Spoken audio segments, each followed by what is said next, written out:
Alhamdulillahirrabbilalamin, terima kasih atas berkenannya mbak-mbak kembali bertemu dengan saya. Mudah-mudahan pertemuan ini membawa kebaikan untuk kita semuanya. Tidak ada satu tempat yang lebih mulia daripada majelis ilmu. Tidak ada satu tempat yang lebih mulia daripada di dalamnya ada kalimah thayyibah. Yang di dalamnya ada sholawat. Kenapa Anda selalu saya ajak untuk memulainya dengan sholawat? Satu ketika Nabi Muhammad bersama malaikat Jibril melihat ada seorang malaikat yang jarinya ini jumlahnya jutaan loh. Jadi kita itu nggak bisa membayangkan malaikat itu bentuknya kayak apa. Ya terserah Allah. Ini ada satu malaikat yang jarinya jumlahnya jutaan jari.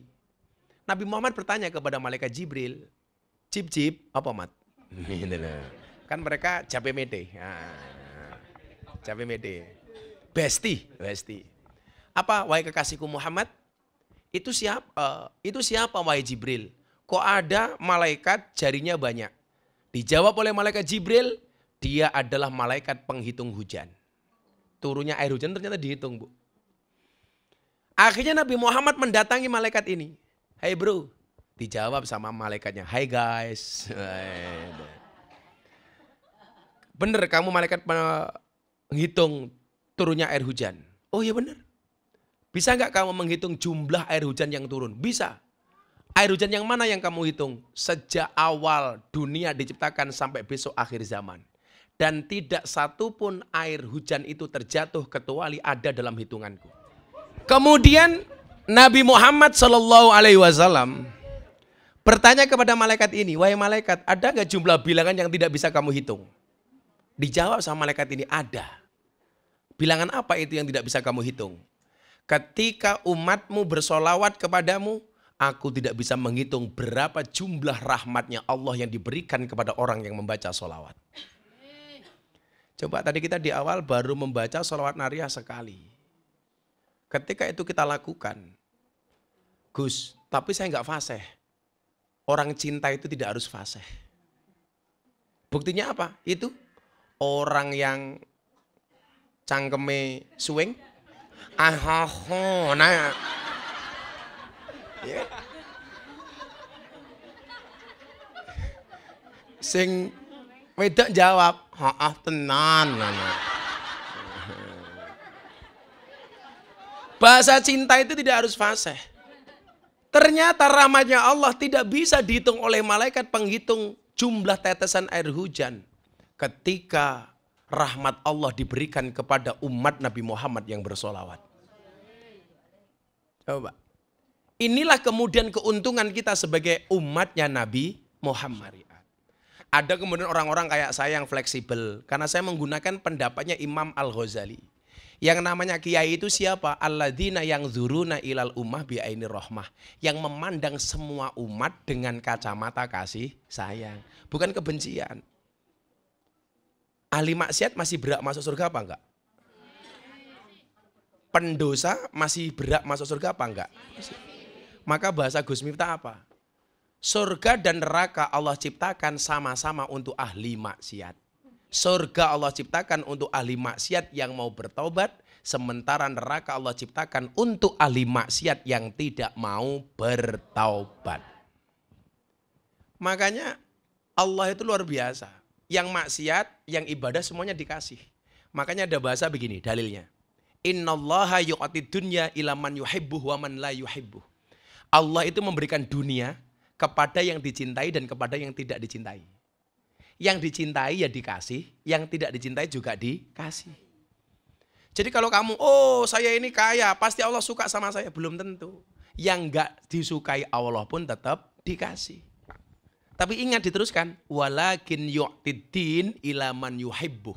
Tetapi Allah akan memberikan agama hanya bagi orang yang dicintai. Tuh dengar. Maka ya nyuwun sewu ya.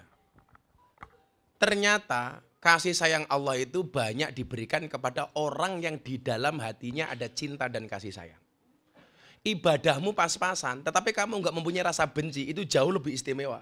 Daripada ibadahmu banyak, tapi hatimu penuh dengan kebencian. Betul? Wis iling-ilingan, Le. Apalagi orang-orang yang selalu menggunakan dalil agama untuk menebar kebencian. Naudzubillah min dzalik.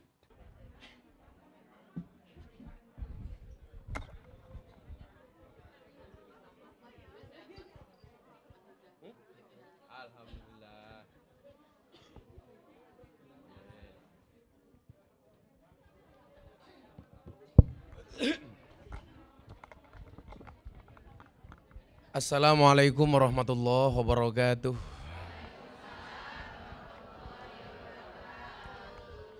Alhamdulillahirabbil alamin wa kafa. Shalatu wassalamu ala sayyidina Muhammadinil Mustafa wa ala alihi wa sahbihi ahli sidqi wal wafa. Rabbi shrahli sadri wa yassirli amri wahlul 'uqdatam min lisani yafqahu qawli amma ba'du. Wa qala ta'ala innallaha malaikatahu yusholluna 'alan nabi ya ayyuhalladzina amanu shollu 'alaihi wa sallimu taslima. Shollu 'ala nabi Muhammad. Allahumma sholli sholatan kamilatan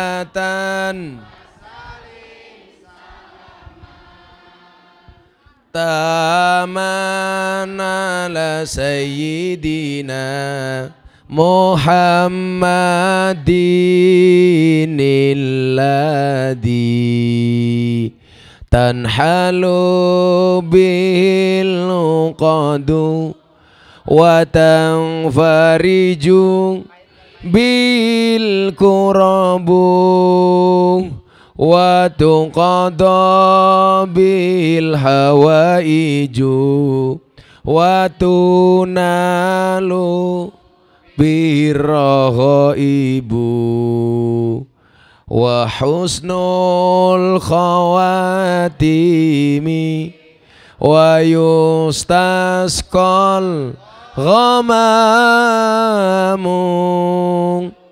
biwajil karim wa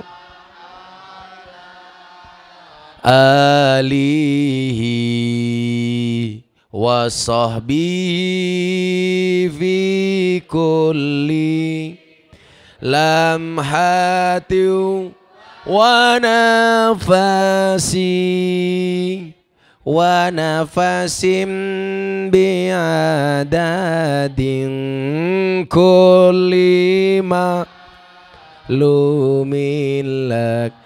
Mbak-mbak ini maju aja biar sana kebagian dulu. Sampean maju aja, jenengan maju aja ke sini. Maju. Mbak yang belakang maju, merapat atau sini, Nduk. Tak santet mateng loh gue. Maju. Nah.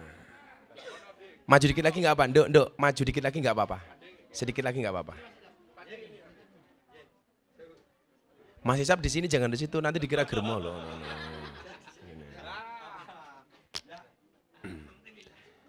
Ya, Mbak lenggah atau agak maju. Mbak sing baju jilbab coklat itu loh. Oi. Maju rene. Lah tak celuk cepet kaya tamu ngene lho.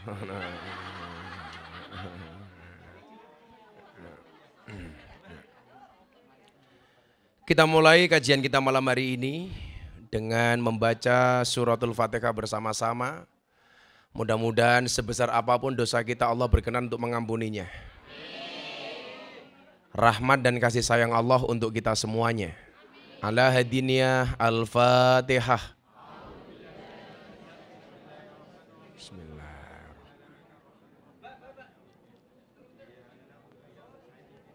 Iyyaka na'budu wa iyyaka nasta'in ihdinas siratal mustaqim siratal ladzina Alhamdulillahirabbil alamin. Mbak-mbak yang saya cintai dan seluruh pemirsa BTV yang berbahagia. Yuk diatur cangkemmu aja banter-banter ya.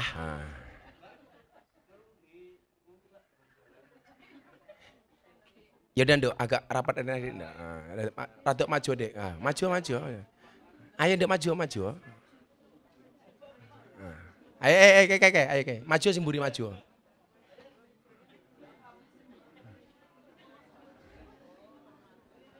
So, muga-muga Gus Miftah sugih tak bangun ke gedung sing gede. Nen dinggo ngaji nang karaoke. Nah, yang jilbab hitam itu ayo maju situ, ada situ. Ah, situ. Alhamdulillahirabbil alamin. Akhirnya saya kembali bisa sowan. Kayak wis meneng cangkemmu meneng wis ta wis. Wis. Oh. Iya.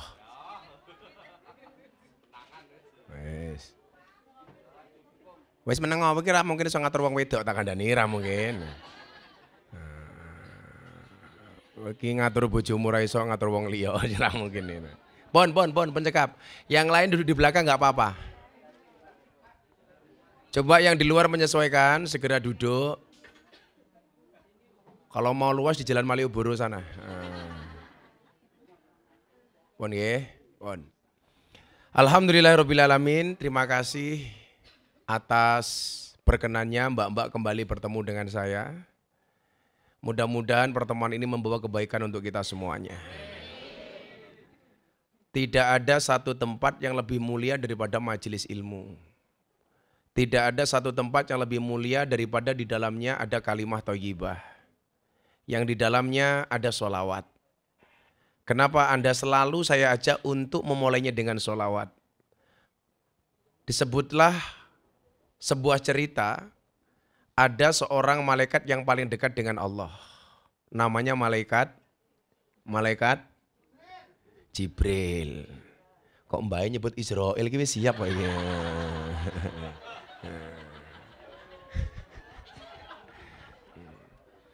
Malaikat Jibril ini dia berbangga hati, kenapa? Karena penciptaan malaikat Jibril itu sempurna. Bentuknya bagus. Malaikat Jibril diciptakan dalam sebaik-baiknya bentuk. Sehingga siapapun yang melihatnya pasti jatuh cinta.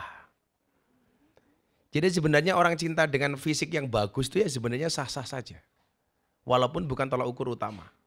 Malaikat Jibril pede dia, bentuknya bagus. Karena dia merasa dikaruniai body yang bagus, bentuk yang bagus, dia berterima kasih sama Allah. Terima kasihnya dalam bentuk apa? Malaikat Jibril ini sholat 2 rakaat, yang 1 rakaatnya 20 tahun. 1 rakaatnya dia lakukan 20 tahun. Berarti kalau 2 rakaat 40 tahun. Coba, itu malaikat Jibril. 1 rakaatnya 20 tahun belum selesai. Kalau 2 rakaat berarti 40 tahun. Kalau kita kan beda.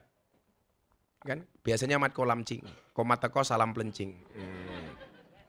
Kalau kita tuh kan aneh. Sholatmu main-main, tapi permintaanmu bukan main. Permintaanmu beribu-ribu, tapi sujudmu terburu-buru. Allah telah memberimu semuanya, tapi ibadahmu semaunya. Itu anak sana ya. Itu kompleks sana itu. Kalau kompleks sini insya Allah lebih parah. Nah, kemudian Allah bangga. Tapi setelah malaikat Jibril ini sholat, Allah katakan kepada malaikat Jibril, Jibril, kamu jangan berbangga hati. Nanti di akhir zaman akan ada umat yang aku lebih cinta kepada mereka dibandingkan kepadamu, wahai Jibril. Kemudian malaikat Jibril bertanya, siapa Tuhan? Umatnya Nabi Muhammad SAW. Walaupun dia sholatnya tidak sebagus sholatmu, sujudnya tidak sepanjang sujudmu, bacaannya tidak sefasih bacaanmu, rokaatnya tidak sepanjang rokaatmu, walaupun sholatnya salah, bacaannya pas-pasan, bahkan mungkin dalam sholat pun dia lupa bilangan rokaatnya, tetapi aku lebih mencintainya karena Nabi Muhammad SAW. Maka beruntunglah kita semuanya sebagai umatnya Nabi Muhammad. Satu ketika Nabi Muhammad bersama malaikat Jibril melihat ada seorang malaikat yang jarinya ini jumlahnya jutaan loh. Jadi kita itu nggak bisa membayangkan malaikat itu bentuknya kayak apa. Ya terserah Allah. Ini ada satu malaikat yang jarinya jumlahnya jutaan jari. Nabi Muhammad bertanya kepada malaikat Jibril, Jib, apa mat? Kan mereka jape mede. Jape mede. Besti. Apa wahai kekasihku Muhammad? Itu siapa wahai Jibril? Kok ada malaikat jarinya banyak? Dijawab oleh malaikat Jibril, Dia adalah malaikat penghitung hujan. Turunnya air hujan ternyata dihitung, Bu. Akhirnya Nabi Muhammad mendatangi malaikat ini. Hai bro, dijawab sama malaikatnya. Hai guys. Bener kamu malaikat menghitung turunnya air hujan? Oh iya bener. Bisa nggak kamu menghitung jumlah air hujan yang turun? Bisa. Air hujan yang mana yang kamu hitung? Sejak awal dunia diciptakan sampai besok akhir zaman. Dan tidak satupun air hujan itu terjatuh kecuali ada dalam hitunganku. Kalian tahu kenapa air hujan turunnya air? Iya, kenapa hujan turunnya air? Karena kalau yang turun aku jadi rebutan. Iya.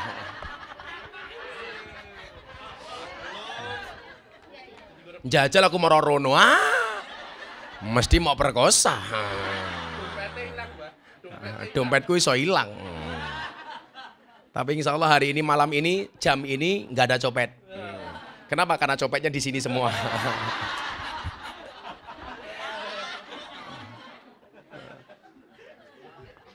Aku kan juga copet. Tapi copet hatimu. Makanya copet terminal itu goblok. Yang dicopet dompetnya. Ketahuan dipukuli kepalanya. Kalau yang dicopet hatinya, kalau hatinya sudah tercopet, jangankan dompet, dompet lainnya pun pasti diberikannya.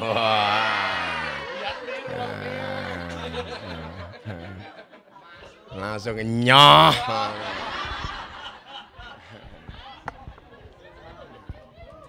Kemudian Nabi Muhammad SAW bertanya kepada malaikat ini, wahai malaikat, ada nggak jumlah bilangan yang tidak bisa kamu hitung?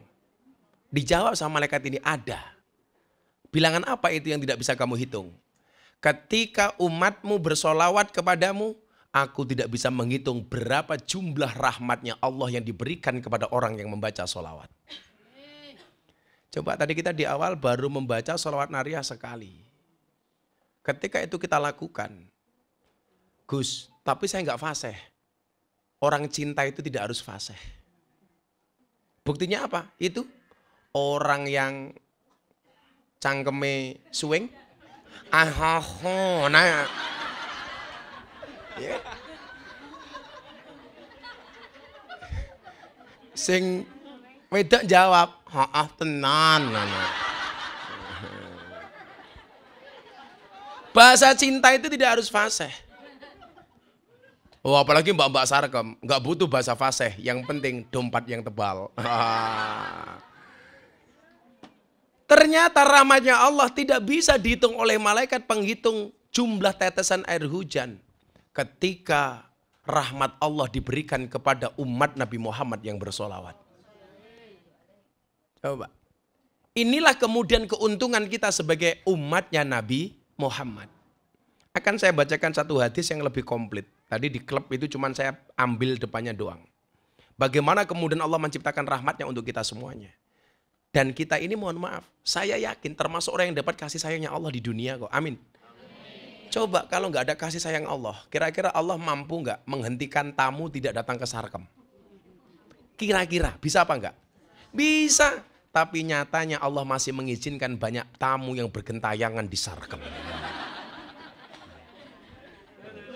Itu menunjukkan rahmatnya Allah. Makanya kenapa dalam bahasa basmalah itu ada Ar-Rahman, ada Ar-Rahim. Rahman itu adalah kasih sayangnya Allah di dunia yang diberikan kepada siapapun, baik orang Islam maupun non-Islam, baik manusia maupun hewan, baik manusia maupun tumbuh-tumbuhan, baik yang sholat maupun yang tidak sholat, baik yang ke masjid maupun yang ke Sarkem. Baik yang sama suaminya maupun dengan suaminya tetangganya.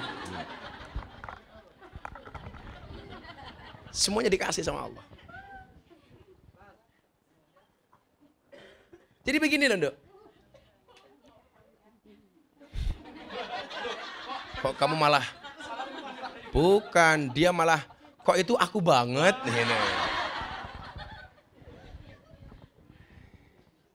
Karena rahmatnya Allah ini diberikan kepada semuanya. Maka dikatakan dalam satu hadis, faqad qala Rasulullah sallallahu alaihi wasallam. Innallaha ta'ala mi'ata rahmah. Allah itu mempunyai 100 rahmat. Ada berapa, Bu?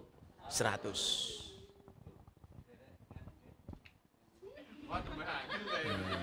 Kayak suwe-suwe kayak kondektur. Ini temannya Mbak Uli? Oh. Oh adiknya? Oh, untung aku adiknya, kalau enggak ditawar Mas Yuki. Makasih ya Bu. Terima kasih. Innallaha ta'ala mi'ata rahmah. Allah itu mempunyai 100 rahmat. 100 rahmat. Unzila minha rahmatan wahidatan. Yang diturunkan di dunia ini baru 1 rahmat. Jumlahnya 100, yang diturunkan di dunia hanya 1. 1 itu untuk siapa? Bainal jinni wal ingsi. Yang Allah berikan 1 rahmat itu untuk jin dan jun.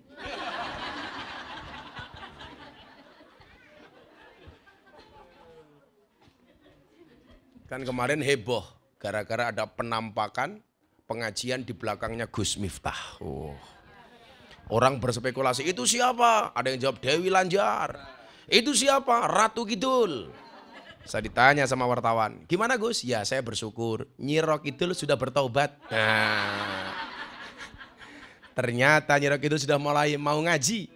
Siapa tahu tahun depan Nyi Ro Kidul sudah menjadi anggota muslimat. Nah, sehingga besok Pak RW akan diundang pengajian cabang muslimat Segoro Kidul. Nah, begitu Pak RW berangkat, insya Allah pulang tinggal nama. Tumbal Nyi Ro Kidul. Langsung diumumkan di Sarkem, inna lillahi wa inna ilaihi rajiun. Telah meninggal dunia diuntal Nyi Roro Kidul, Pak RW Sosrowijayan.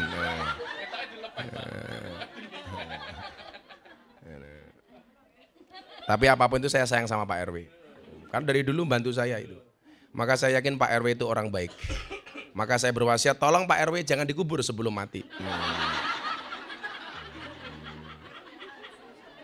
1 rahmat ini Allah turunkan bainal jin wal ins. Allah turunkan di tengah jin dan manusia. Wat toir, dan burung-burung. Wal bahaim, dan binatang ternak. Wal hawam, dan serangga. Jadi 1 ini dibagi-bagi, Nduk.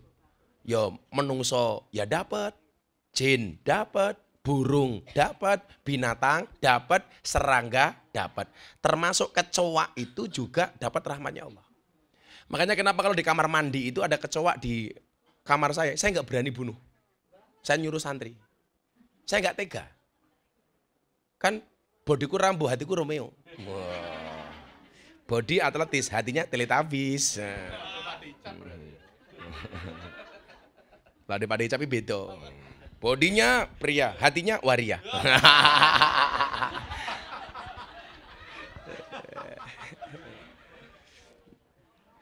Kemudian apa? Dari 1 itu dibagi-bagi di jin, manusia, burung, binatang ternak, dan serangga. Dengan 1 kasih sayang itu, fiha ya ta'atofuna. Tetapi dengan 1 rahmat itu saja, mereka ada kasih sayang di antara 1 dan yang lainnya. Makanya kenapa walaupun hanya dengan 1 rahmat, kita kemudian dianugerahkan rasa cinta. Cuman memang kadarnya berbeda-beda. Ada yang agak kasar. Setiap melihat ahli maksiat, mereka nggak terima. Tutup. Nutupnya pakai apa? Takbir gitu. Sarkem melayu. Ono wong takbir. Kan baru ya aneh kan, dengar takbir malah lari. Karena yang mengucapkan orang-orang yang menakutkan. Seharusnya kalau masuk Sarkem jangan bilang takbir, tapi apa? Traktir. Nah, itu. Makanya saya itu agak nggak begitu sembrono ngomong takbir. Karena bagi saya itu kalimat suci. Jangan Ramadan ada restoran buka takbir. Ada kemaksiatan takbir. Bukan seperti itu caranya menurut saya. Saya itu Pak Icap ngenyuwun saya itu paling nggak bisa pakai atribut-atribut yang bertuliskan kalimat thayyibah. Topi la ilaha illallah. Bukan berarti saya benci. Tetapi tanggung jawabnya berat. Apalagi tanggung jawab secara makna. Fisiknya saja kamu kencing nggak dicopot topinya sudah dosa. Kamu nggak menjaga kesucian la ilaha illallah. Saya nggak berani. Kaos termasuk mbak-mbak yang latah, bikin undangan pernikahan. Dikasih satu ayat dari surat Ar-Rum ayat 21.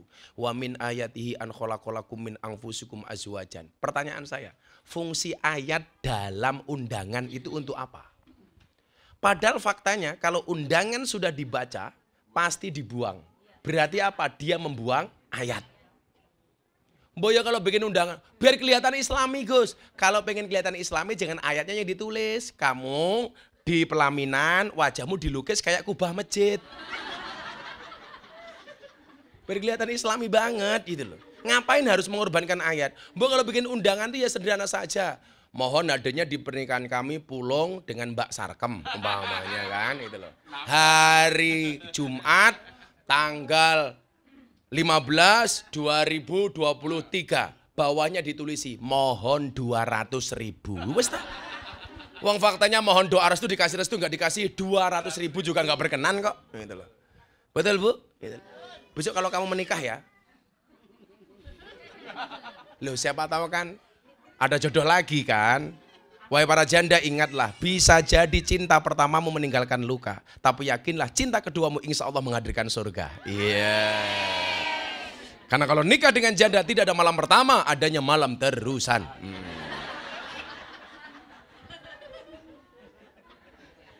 Lebih baik kamu nikah dengan janda tapi rasa gadis.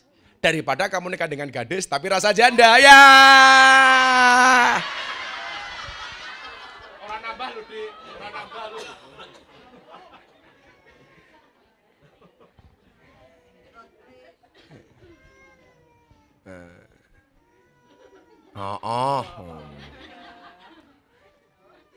Fiha ya ta'atofuna hanya dengan satu rahmat saja. Di situ ada kasih sayang. Makanya orang itu berbeda-beda Pak Adi. Ada yang syiar Islam dengan agak keras, ya silakan. Tapi menurut saya adalah harus tetap sesuai dengan syariat. Ada kemudian orang-orang kayak saya yang fleksibel. Karena saya menggunakan pendapatnya Imam Al-Ghazali. Yang namanya kiai itu siapa? Alladzina yang dzuruna ilal ummah bi'aini rahmah. Yang memandang semua umat dengan kacamata kasih sayang. Bukan kebencian. Ahli maksiat masih berhak masuk surga apa enggak? Pendosa masih berhak masuk surga apa enggak? Maka bahasa Gus Miftah apa? Surga dan neraka Allah ciptakan sama-sama untuk ahli maksiat. Surga Allah ciptakan untuk ahli maksiat yang mau bertaubat. Sementara neraka Allah ciptakan untuk ahli maksiat yang tidak mau bertaubat. Anak Sarkem tobatnya kapan Gus? Loh ini pengajian juga bagian dari tobat. Lah nanti maksiat lagi Gus, ya besok tobat lagi. Loh jangan menertawakan, bukankah baju itu kalau kotor dicuci? Kalau kotor ya dicuci lagi. Kotornya saja terus-terusan, masa mencucinya cuma sekali? Bermaksiat ya tobat. Besok bermaksiat lagi ya tobat lagi. Saya yakin kok, waqul ja'al haq wa zaqul batil. Pada akhirnya yang hak itu pasti akan menang. Betul Bu? Lagian kan kamu nggak mungkin kerja di sini selama-lamanya. Kalau toh mau tamunya yang ogah.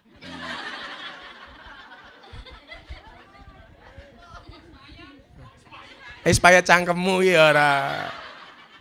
Itu bukan expired tapi susu fragmentasi.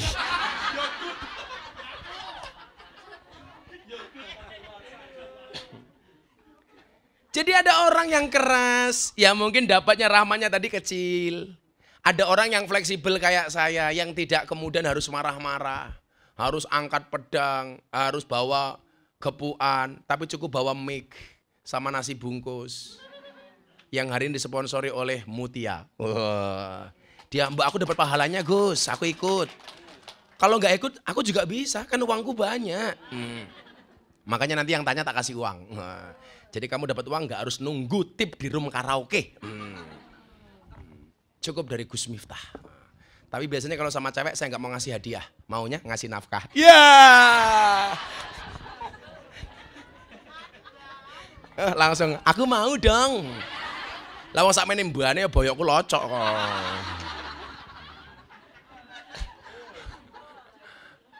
Hey ya Temi.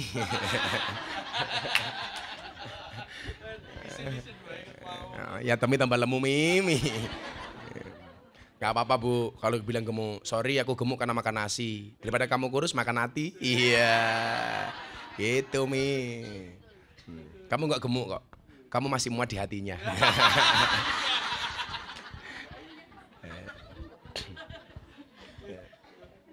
Kemudian apa? Wabiha yatarohamuna. Mereka bersikap lemah lembut dan saling menyayangi. Coba. Dengan satu rahmat itu. Makanya Allah itu luar biasa. Yang maksiat, yang ibadah semuanya dikasih. Makanya ada bahasa begini dalilnya. Innallaha yu'atid dunya ila man yuhibbuh wa man la yuhibbuh. Allah itu memberikan dunia kepada yang dicintai dan kepada yang tidak dicintai. Yang dicintai ya dikasih, yang tidak dicintai juga dikasih. Jadi kalau kamu, oh saya ini kaya, pasti Allah suka sama saya. Belum tentu. Yang enggak disukai Allah pun tetap dikasih. Tapi ingat diteruskan. Walakin yu'tiddin ila man yuhibbuh. Tetapi Allah akan memberikan agama hanya bagi orang yang dicintai. Tuh dengerin. Kalau dunia, saya ngapi, saya ngelek, semuanya dikasih. Kalau ukuran kekayaan dan dunia itu diukur dari ibadah, seharusnya yang paling kaya adalah para kiai dan para ustadz, pastor, romo, dan lain sebagainya. Tapi nyatanya, mbak-mbak sarkem lebih banyak yang lebih happy dibandingkan Pak Kiai. Ini kan wajah-wajah bahagia. Karena yang ditunggu akhirnya datang juga. Wah, siapa? Aku. Masa ya Temi?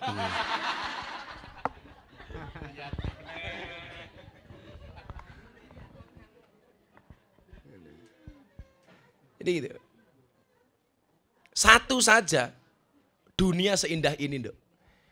Problemnya adalah orang itu selalu mengukur kesuksesan dunia dengan harta.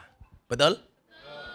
Wah, saya ini anakku di mobil, anakku sudah punya rumah, anakku sudah punya apartemen, anakku kemana-mana ada supir pribadi. Tapi begitu anaknya bisa sholat, anakku ini soalnya mau sholat. Aneh nggak? Anakku bisanya cuma ngaji itu. Kita nggak bangga. Anakku bisanya cuma sholat. Takdir Allah terbaik adalah ketika Allah takdirkan kita untuk menjadi orang yang bisa sujud. Sehingga kalau tolak ukurnya itu, kita nggak belereng lihat orang kaya. Orang kaya nggak sholat, untuk apa gitu loh. Di dunia ini kita nggak usah iri sama orang, kecuali dengan dua orang ini. Dengan dua tipe orang ini. Coba ingat-ingat. Nggak usah iri dengan siapapun, kecuali dengan dua hal ini. Satu, orang kaya yang dia menghabiskan hartanya untuk sedekah. Itu baru kamu boleh iri. Orang kaya yang hartanya dihabiskan untuk sedekah. Kemudian apa? Orang yang berilmu dan waktunya dihabiskan untuk mengajar. Itu baru kamu boleh iri. Kalau cuma masalah pendapatan yang berbeda, biasa-biasa saja kayak saya. Orang ngiri sama saya, ya saya nganan.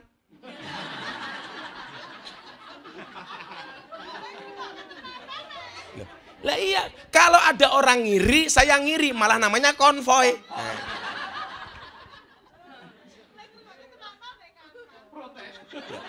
Kalau ada orang ngiri, kita nganan. Sama-sama ngiri bisa tabrakan, goblok.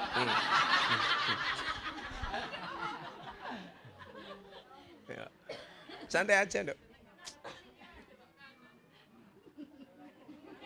Apa enggak beruntung loh Mbak Sarkem itu? Ibu-ibu mutia itu mau ngundang ngaji saya aja nggak bisa loh. Mau di hotel, mau di mana, saya nggak ada waktu. Tapi untuk kalian, aku ada waktu. Wah. Kurang apa aku sama kamu? Terima kasih. Kemayu.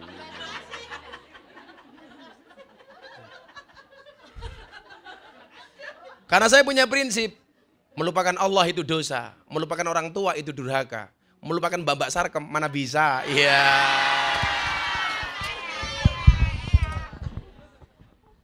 Wis ngaji tenanan Pak RW orang menehi kopi.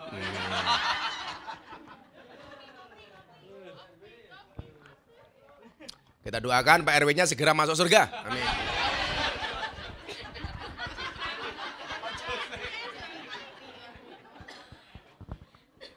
Itu, saya ulangi. Fiha yata'atafuna, hanya dengan satu rahmat itu muncullah kasih sayang. Satu kasih sayang itu, mereka bersifat lemah lembut dan saling menyayangi. Maka ya nyuwun sewu ya. Ternyata kasih sayang Allah itu banyak diberikan kepada orang yang di dalam hatinya ada cinta dan kasih sayang. Ibadahmu pas-pasan, tetapi kamu nggak mempunyai rasa benci, itu jauh lebih istimewa. Daripada ibadahmu banyak, tapi hatimu penuh dengan kebencian. Betul? Wes iling-ilingan, Le. Apalagi orang-orang yang selalu menggunakan dalil agama untuk menebar kebencian. Naudzubillah min dzalik. Saya bilang apa coba? Lebih baik aku berjalan memakai sandalku sambil memikirkan Tuhan daripada duduk di masjid tapi memikirkan sandalku. Loh, ya bener kan? Lebih baik aku berjalan memakai sandalku sambil memikirkan Tuhan dibandingkan aku duduk di masjid tapi sambil memikirkan sandalku. Sholat Allahu Akbar, sandalku hilang apa ora ya?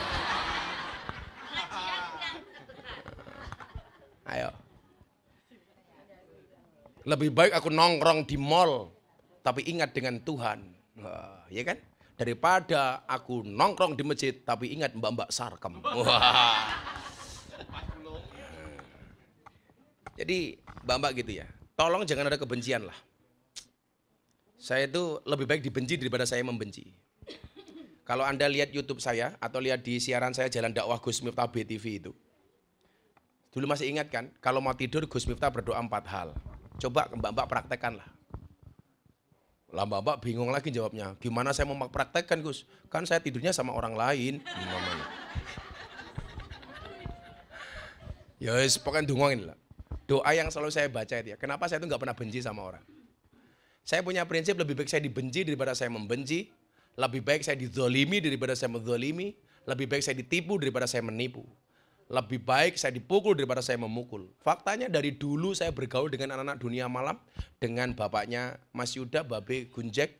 Dan semua orang termasuk dengan Maung Hercules di Jakarta itu. Sampai hari ini saya belum pernah mukul orang. Bahkan membunuh kecoak pun saya nggak tega. Aku zizi.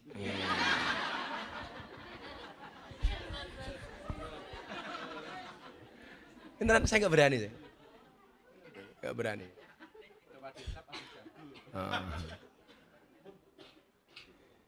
Jadi kalau mau tidur, saya itu satu, berselawat kepada Nabi. Makanya minimal baca salawat 100 kali lah. Salawat Jibril aja nggak usah banyak-banyak. Sallallahu alaihi Muhammad sallallahu alaihi Muhammad. Nggak sampai 5 menit. Kemudian apa? Minta ampun sama Allah. Istighfar minimal 3 kali. Setelah itu apa? Saya berdoa 4 hal. Ya Allah ya Rob, ampuni dosa-dosa saya hari ini. Amin. Biasa. Doa untuk kita sendiri biasa. Yang kedua, ya Allah ya Rob, ampuni dosa bapak ibu kami. Amin. Biasa untuk ngake bapak dewe. Yang ketiga apa? Ya Allah ya Rob, ampuni dosa semua orang yang mencintai kami. Amin. Ya lumrah lah, orang baik sama kita, kita baik sama dia. Tapi yang paling hebat adalah yang keempat. Ya Allah ya Rob, ampuni dosa semua orang yang membenci kami. Setiap hari. Kalau kita nyumbang kepada orang yang biasa nyumbang kita itu biasa.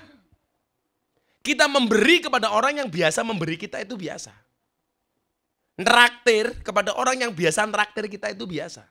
Tapi yang luar biasa adalah kita neraktir bagi orang yang tidak pernah neraktir kita. Memberi kepada orang yang tidak pernah memberi kita. Nyumbang kepada orang yang tidak pernah nyumbang kita. Itu baru luar biasa. Makanya Siti Aisyah, istrinya Kanjeng Nabi, kalau memberi orang itu pasti melalui pihak ketiga. Tolong dikasihkan itu orang. Tapi ingat, jangan sampai orang itu tahu yang memberi saya Siti Aisyah.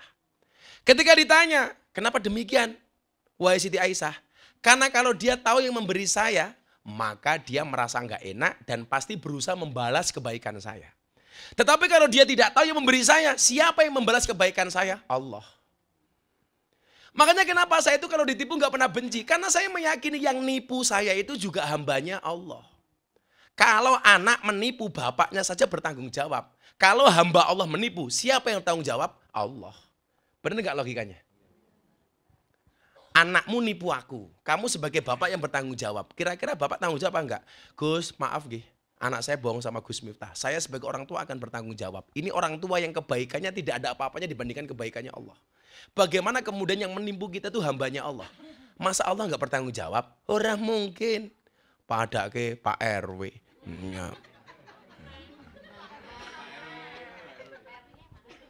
Nggak berani masuk di dalam. Takut dibully. Kita doakan Pak RW panjang umur. Orang sedunia mati Pak RW, hidup sendiri.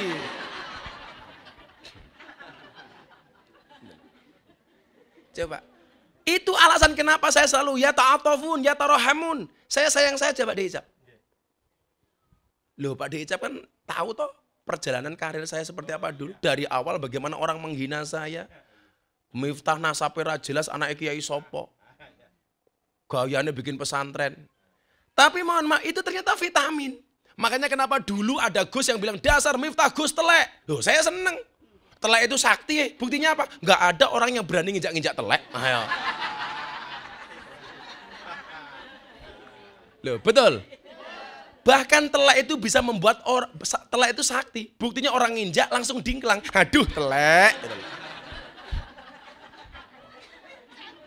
Dan lucunya orang sini mohon maaf, tahu itu telek malah dicium. Telek boyo goblok betul.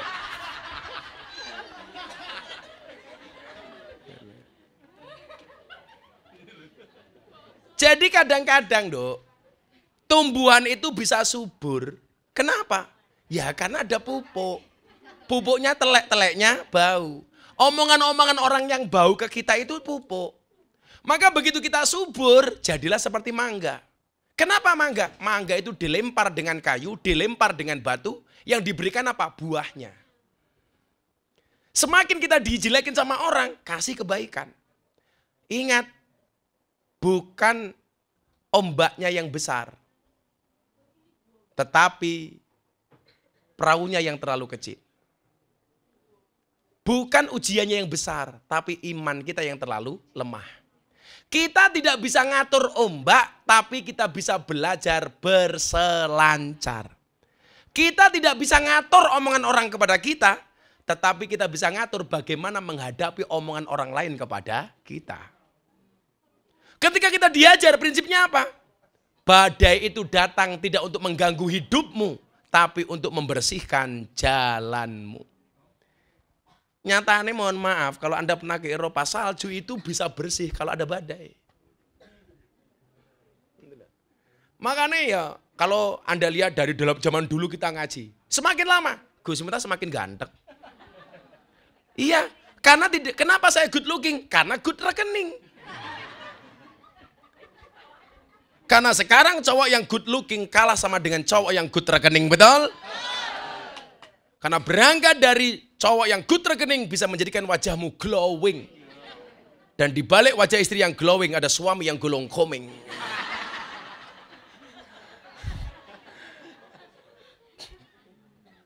Intinya ternyata di sini penerimaan itu loh. Bagaimana kemudian kita ya ta'atafuna wa yatarohamuna, mempunyai rasa kasih sayang yang lebih.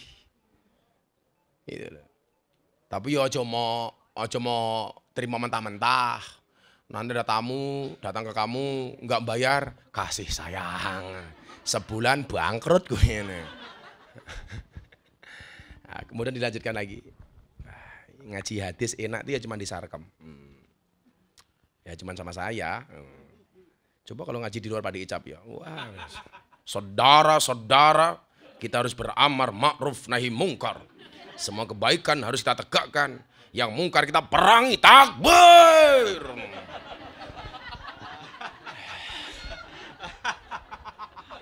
Ngaji nih Pak Icap zaman biyen nih. Istilah. Ya biasa. Ya temin di kanca iki. Pantesan kan mau ya temiran delok aku, delok Pak Icap. Oh kanca. Oh sing goleke Mbak mbiyen Buya Temi to Pak Icap. Oh. Makan roti, minumnya susu. Buya Temi, kok kamu lemu?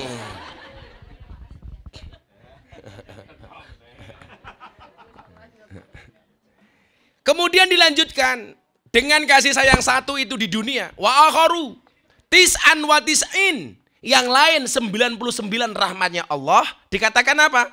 Tis'an wa tis'ina rahmatan. 99 rahmat yarhamu biya ibadahu yaumal qiyamah. 99 rahmatnya Allah itu besok diberikan di hari kiamat untuk hambanya. Coba Anda bayangkan, satu rahmat saja dunia menyenangkan seperti ini. Yang 99 Allah sisakan besok di hari kiamat, di hari akhir. Tujuannya apa? Ketika hambanya datang dengan penuh dosa, Allah masih punya deposito 99 rahmat. Coba. Nah, kopi ini bagian dari satu rahmatnya Allah yang terlambat. Oh. Ya Allah, makasih Le ya. Jan, gelasnya model angkringan sarkem.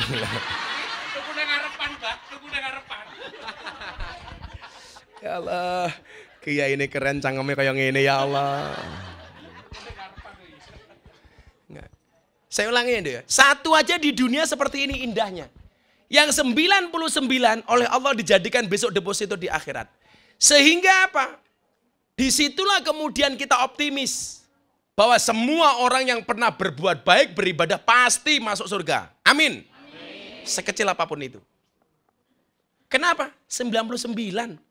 Nunggu kita besok di akhirat. Sehingga kalau hari ini kita masih berbuat dosa, beribadah, kita masih punya harapan diampuni oleh Allah dengan 99 rahmat itu. Siapakah orang yang tidak akan mendapatkan rahmat itu? Jelas orang yang tidak beriman kepada Allah. Kalau Anda beriman, walaupun kadar imannya tipis, pas-pasan, tetapi meyakini Allah itu satu, tetapi meyakini Muhammad itu utusannya, sekecil apapun ibadah Anda, itu masih punya harapan mendapatkan 99 rahmatnya Allah. Amin. Makanya itulah kenapa kemudian Al-Quran mengatakan, La taqnatu mir rahmatillah. Az-Zumar 21. Ayat 53. Jangan berputus asa dari rahmat Allah. Kenapa? La taqnatu mir rahmatillah. Kok kamu, kita nggak boleh berputus asa? Innallaha yaghfiru dzunuba. Allah akan mengampuni semua dosa. Allah akan mengampuni dosa. Berapa yang diampuni? Jami'a. Semuanya. Selama orang mau minta maaf. Selama orang mau bertobat. Allah itu yang tidak diampuni cuma satu. Siapa? Yang tidak mau bertobat. Aku duwe kopi, kowe ra njaluk, ngopo tak wenehi?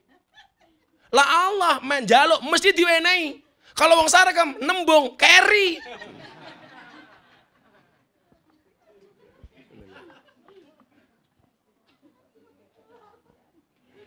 Ana Marsanda ning kene ta ya Allah.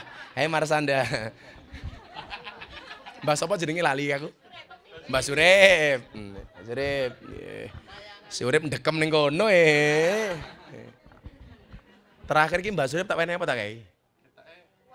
Uang ya Mbah Surip ya? Terakhir ketemu saya Mbak Surip tak kasih apa? Iya tak kasih apa? Uang. Apa nih? Tak kayak mana? Oh gampang. Aku jangankan uang, hati saja tak kasih sama Surip. Semoga Mbak Surip panjang umur ya. Kuwi nom-nomane ayu kaya Marsanda loh. Saya wis tuwa ya markaban.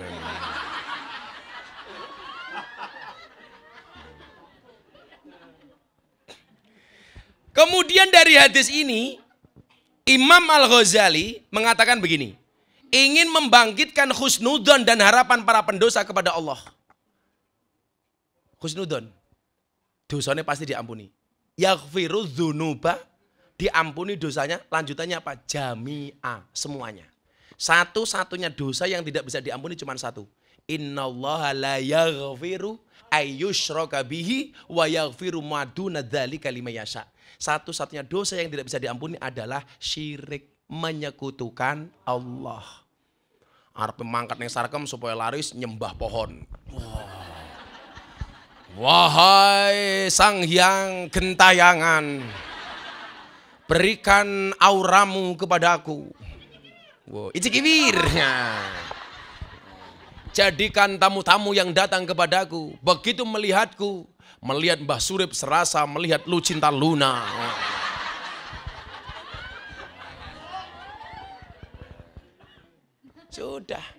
Makanya perilaku-perilaku yang maksiatnya berlebih tolong dihindari. Contoh pasang susu. Untuk apa? Alah, siapa yang bisa membuktikan pasang susu mesti laris? Ra ono.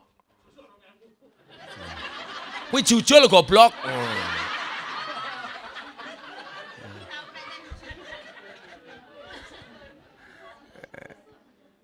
Pengen ketok bibire seksi susuk.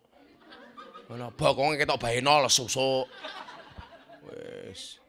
Men rapat susuk. Untuk apa itu? Hidungnya supaya kelihatan mancung susuk. Untuk apa? Itu nambah-nambah maksiat, Duk. Dosa kita itu sudah banyak. Enggak usah ditambahi dengan dosa-dosa yang lebih besar. Betul, Bu? Saya tuh nggak mau ngitung dosamu, aku ngitung dosaku wis ra iso kok. Makanya yang perlu kita pelajari itu adalah sekarang apa? Menghitung kesalahan kita sendiri.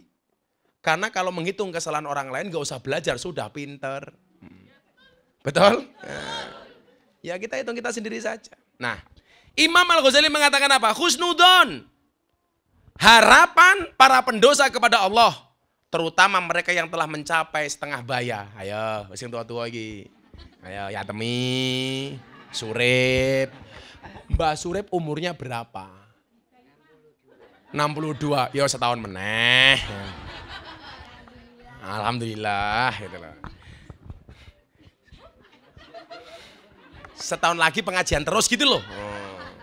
Loh, siapa yang bisa menjamin yang tua lebih mati duluan dibandingkan yang muda? Enggak ada. Gus Miftah lebih muda dibandingkan Mbah Surip. Mbah Surip lebih tua dibandingkan Gus Miftah. Bisa jadi yang mati Mbah Surip dulu.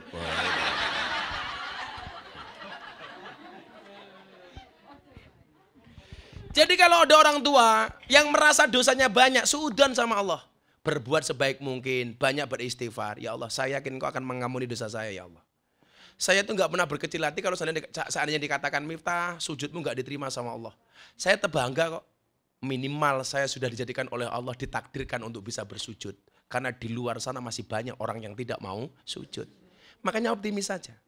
Gus, kok ngajinya nggak pernah berhenti, sedekahnya nggak pernah berhenti. Orang masuk surga itu bukan karena banyaknya amal, tapi karena rahmatnya Allah.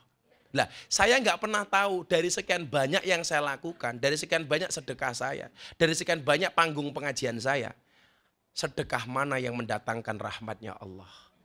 Panggung mana yang mendatangkan rahmatnya Allah. Saya nggak pernah tahu majelis mana yang mendatangkan rahmatnya Allah. Itulah alasan saya tidak mau berhenti. Tapi saya meyakini salah satunya yakin akan ada rahmatnya Allah. Satu rahmatnya Allah cukup untuk memasukkan ke dalam surganya Allah. Loh, siapa tahu dari 1000 jadwal saya setahun, bisa jadi yang dapat rahmatnya Allah justru pengajian di Sarakem malam hari ini. Optimis saja, Dok. Nah, kira-kira begitu ya. Coba, ini masih ada waktu, saya juga nggak mau Anda terlalu malam menyalahkan saya. Kita tanya jawab saja. Nah, nanti tak kasih uang. Ini aku duit oke, santai baik. Yes. Tak siapin duit. Aku mau neng bose sebagai duit piro ya Pak Icap ya. Di klub malam tadi. Kemarin saya di Bali bagi 120 mukena sama dolar banyak. Apa mana neng Sarakem. Sarakem terakhir tak kasih mukena sudah dapat dulu ya? Loh. Oh itu dibawain lagi. Itu dibawa.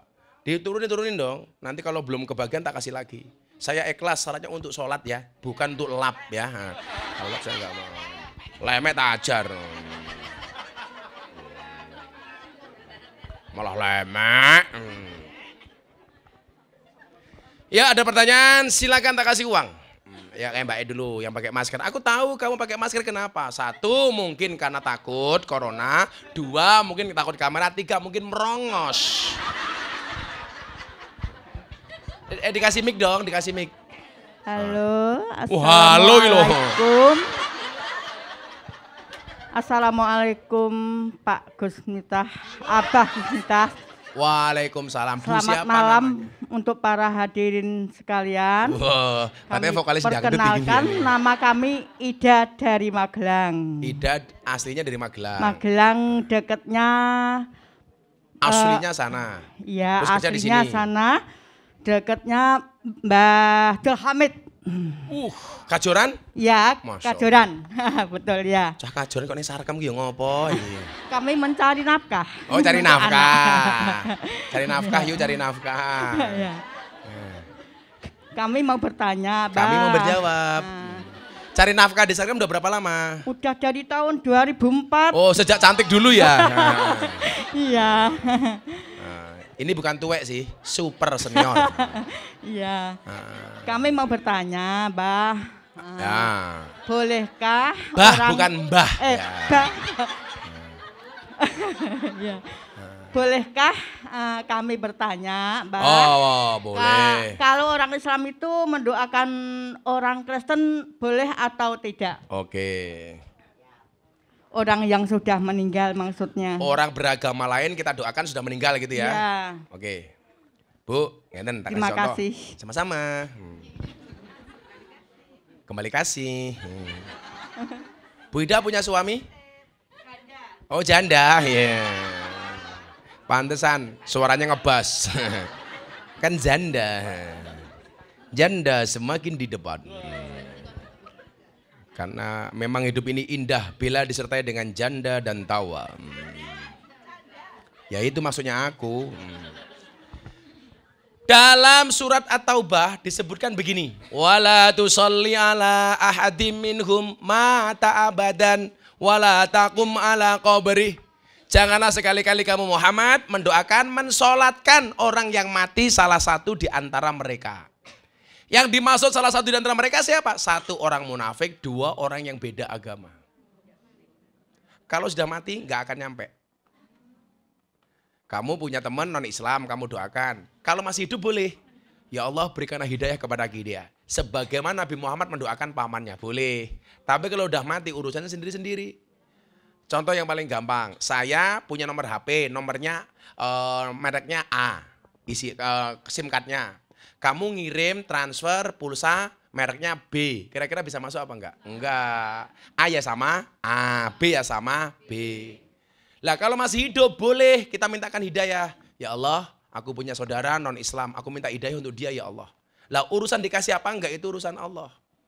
Innaka lang tahdi man ahbabta walakinnallah yahdi may yasha. Kamu tidak bisa memberikan hidayah kepada siapa yang kamu cintai, tetapi Allah akan berikan hidayah kepada siapapun yang dikehendaki. Kita boleh minta. Nabi Muhammad minta untuk pamannya. Tapi begitu meninggal dunia, enggak. Selesai, finish. Boleh enggak kita mendoakan orang Islam ketika hidup? Boleh. Selamat ulang tahun, panjang umur, boleh. Enggak apa-apa. Saya kalau mengucapkan selamat Natal langsung dibully sama orang. Padahal tetangga saya semuanya Nasrani. Mereka datang kepada saya dan saya datang kepada mereka. Selamat Natal, wahai sahabat saya Nasrani. Rayakan Natalmu dengan sukacita dan bahagia. Sebagaimana aku Muslim merayakan Idul Fitri dengan sukacita dan bahagia. Orang bilang, Miftah Kristen. Siapa yang bilang? Kemarin 10 November saya mengucapkan selamat hari pahlawan. Aku tidak jadi Avenger.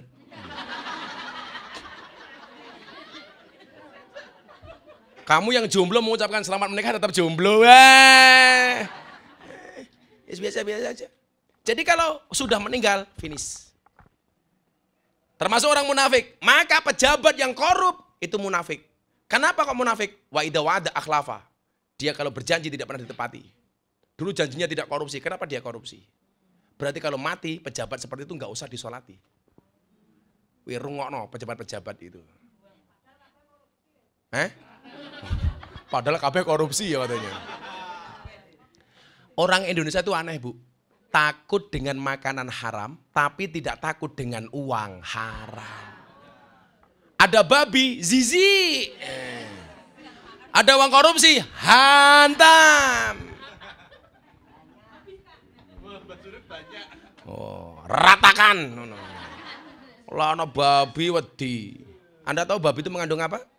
Cacing. Salah, babi tidak mengandung cacing pita tapi mengandung anaknya. Itulah alasan kenapa anak babi kalau jalan pasti merunduk. Karena dia malu punya bapak babi. Sin aku. Beda kalau kancil, larinya pasti dia riang gembira. Kenapa? Dia bangga bapaknya bukan babi. Jadi gitu Mbak ya. Gak nyampe. Kalau beragama lain, yang tak kasih 300.000. Terima kasih, Abah. Dikasih sana dong. Ya. Oh cangkeme, berarti malam ini prei cangkeme gitu.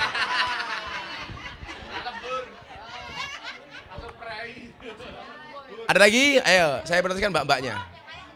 Ayo, mbak-mbaknya. Ayo, mbak-mbaknya, mana. Yang belakang dulu. Tuh, yang itu kamu berdiri, Dok, berdiri.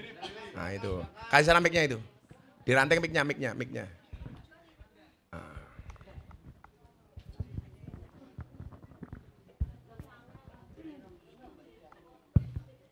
Assalamualaikum warahmatullahi wabarakatuh. Waalaikumsalam warahmatullahi wabarakatuh. Saya bernama Nanda dari Losmen Lestari. Losmen Lestari. Nanda umurnya berapa, Nanda? 33. 33. Di sini berapa tahun, Nanda? 1 tahun lebih lah. Dan lebih. Ya. Kamu bahagia, Nanda? Setengah-setengah. Aslinya mana, Nanda? Aslinya Blitar, Gus. Oh, Blitar. Iya. Itu kabupaten yang tiap hari ulang tahun. Blitar. Pertanyaannya apa, Mbak Nanda? Gini Gus, kan pernah pengalaman ya di sini. Dapat tamu itu yang bule luar negeri gitu kan. Bule, enggak ya. sunat mesti.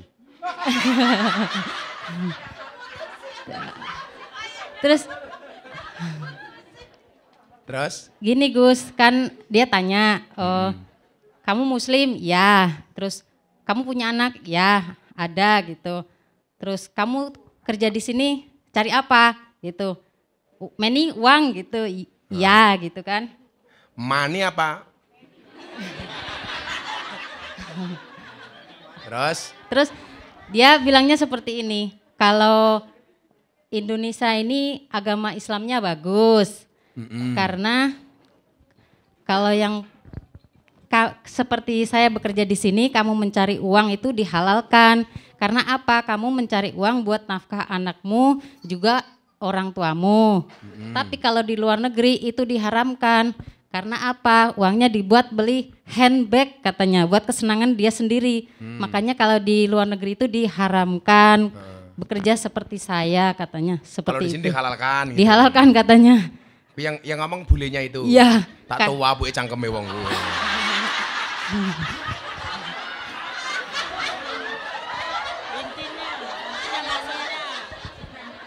Iya. Terus. Ya, ini yang jadi konflik itu saya seperti ini halal atau haram, dibilang haram gimana? Dibilang haram gimana gitu lah. Jadi angen-angen Agus. Terus gimana? Maksudnya itu kok kalau di luar kok diharamkan karena buat beli handbag, kalau kita di Muslim Indonesia kok dihalalkan karena buat nafkah. Bagaimana itu, saya menanggapi pernyataan itu gitu kan? Iya Gus, Ya. itu maksudnya. Coba ini ayatnya dibaca ya. Fas'alu ahla dzikri in kuntum la ta'lamun. Maka bertanyalah kepada ahli dzikir ketika kamu tidak mengetahui sebuah persoalan. Yang harus kamu tanya itu orang ahli dzikir, orang yang berilmu, bukan orang bule sebagai tamumu.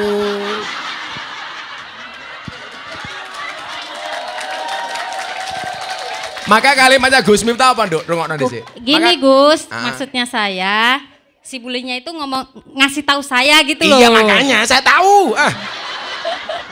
Bercanda. Saya ngerti, saya paham. Iya. Maksud saya adalah ikutlah pendapat ahli, jangan ikut-ikutan orang yang ahli berpendapat. Hari ini di era medsos semuanya bisa berpendapat walaupun dia bukan ahli berpendapat. Kalimat itu salah. Ya kalau begitu kan maksudnya udah nggak jadi angen-angen lagi gitu loh Gus. Aku tahu kamu nggak ngangen-ngangen orang, nggak ngangen-ngangen persoalannya, tapi ngangen-ngangen orangnya. Iya.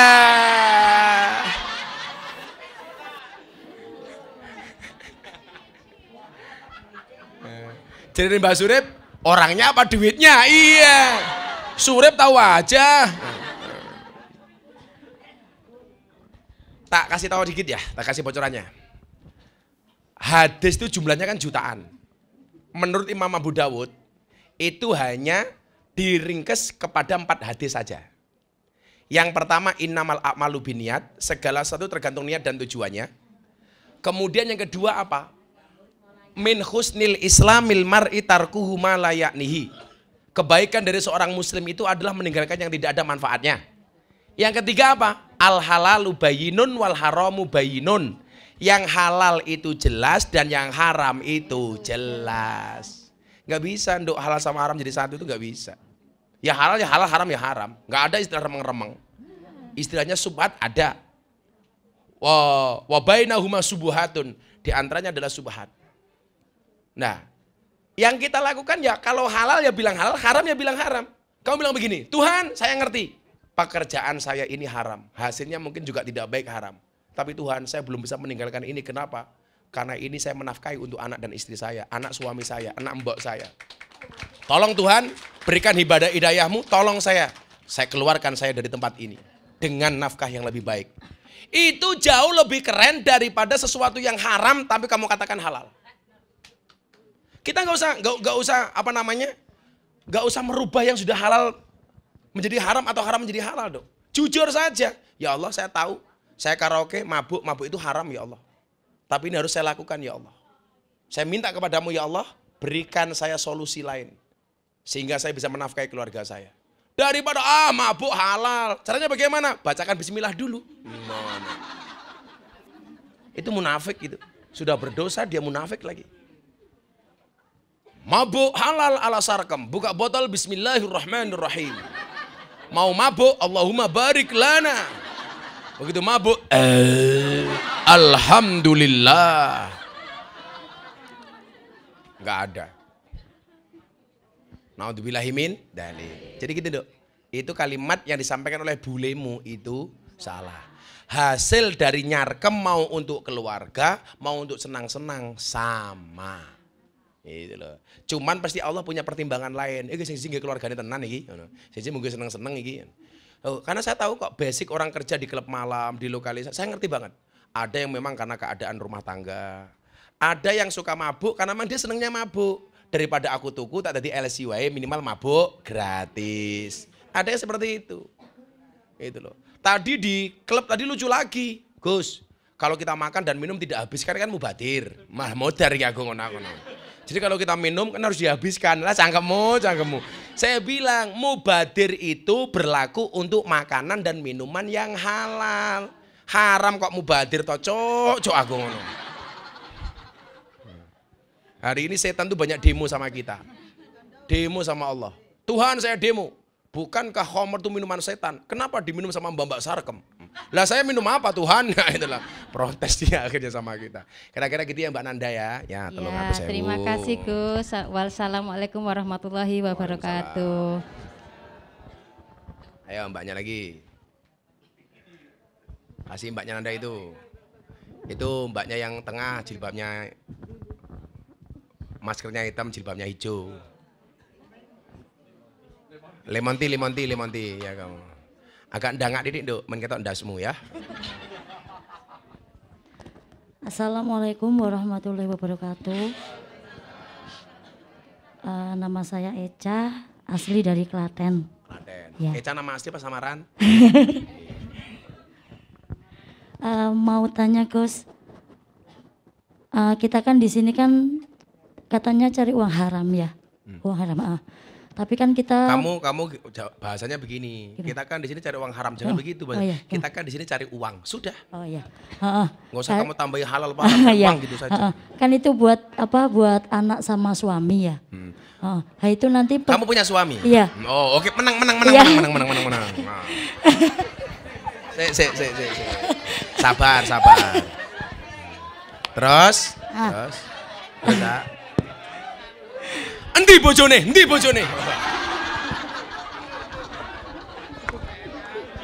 Takon ngantem Pak Icap bojone. Terus? Andre karo iki ya Andre iso modar no. Kecut Andre. Ya terus Dok. Terus yang saya pertanyakan itu besok pertanggungjawaban suami di akhirat gimana, Gus? Nah, ini menarik, ini menarik. Bagus ya, Cak. Mudah-mudahan nanti suamimu menonton tayangan YouTube atau Jalan Dakwah Gus Miftah di BTV. Suaminya Ica dengerin. Ibu-ibu, mbak-mbak, begini ya. Termasuk mas-mas di belakang itu dengerin deh. Kalian calon-calon imam itu. Atau imam gagal itu. Ar-rijalu qawwamuna 'alan nisa. Kenapa bukan dikatakan ar-rijalu imamuna? Bukan imam tapi qawwam. Karena qawwam itu lebih dari imam. Termasuk bertanggung jawab tidak hanya sholatnya tapi juga nafkahnya. Makanya kan kemarin sempat viral tuh, Li. Ceramah saya tentang saya mengharamkan istri saya bekerja. Saya dihujat sama orang-orang. Saya bilang yang saya larang bekerja itu istri saya, bukan istrimu. Bukan wanita lain. Saya mengatakan istri itu nggak usah bekerja untuk istri saya. Kenapa? Karena saya sadar betul perempuan itu dinafkahi tiap hari saja sama suami masih berani. Contohnya bojone Pulung.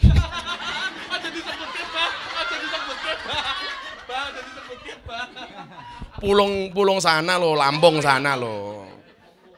Tetangga saya sana di Lampung. Kalau Pulung sini keren. Istrinya keren loh.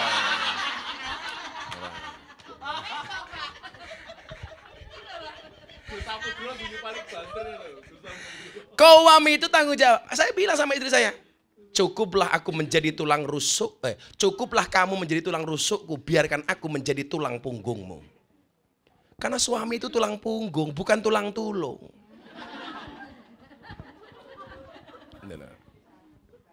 Ketika Nabi Muhammad ditanya tentang keluarganya Sayyidina Ali dengan Siti Fatimah. Bagaimana cara Nabi membagi tugas? Sayyidina Ali ditugaskan untuk urusan khorijul bait di luar rumah. Sementara Siti Fatimah ditugaskan untuk ngurusi di dalam rumah. Pertanyaannya, boleh nggak perempuan bekerja? Boleh. Syaratnya apa? 1, dapat izin suami. Nomor 2, kamu boleh mempunyai penghasilan lebih besar dibandingkan suamimu. Tapi ingatlah posisimu sebagai seorang makmum. Yang namanya makmum itu manut dengan imam. Makmum itu diatur, imam itu ngatur. Tapi kebanyakan wanita Indonesia hari ini malah makmum ngatur imam. Nah, kula mboten, lah ya kowe nanti bojo rumahmu. Bagaimana kalau suami nggak bekerja, istrinya justru jadi tulang punggung? Akan dihisap suami seperti itu. Suami nggak bertanggung jawab.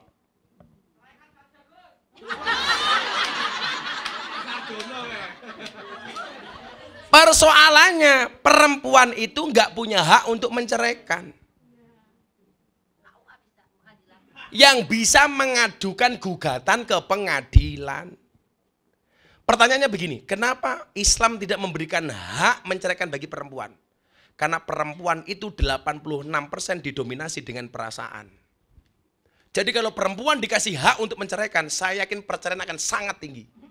Karena selalu menggunakan perasaan. Kalau laki-laki, mohon maaf, 86% menggunakan logika dan pikiran. Makanya di mana-mana kenapa banyak orang gila itu laki-laki. Loh, bener apa enggak? Orang gila itu paling banyak laki-laki. Kenapa? Karena orang gila itu terjadi karena terlalu banyak beban pikiran. Makanya orang gila itu malah sehat terus. Kenapa? Karena orang gila sudah tidak pernah punya beban pikiran. Makanya kalau kamu pengen sehat terus, gampang jadilah orang gila. Jadilah orang yang tidak punya beban pikiran, goblok, kok gila gitu.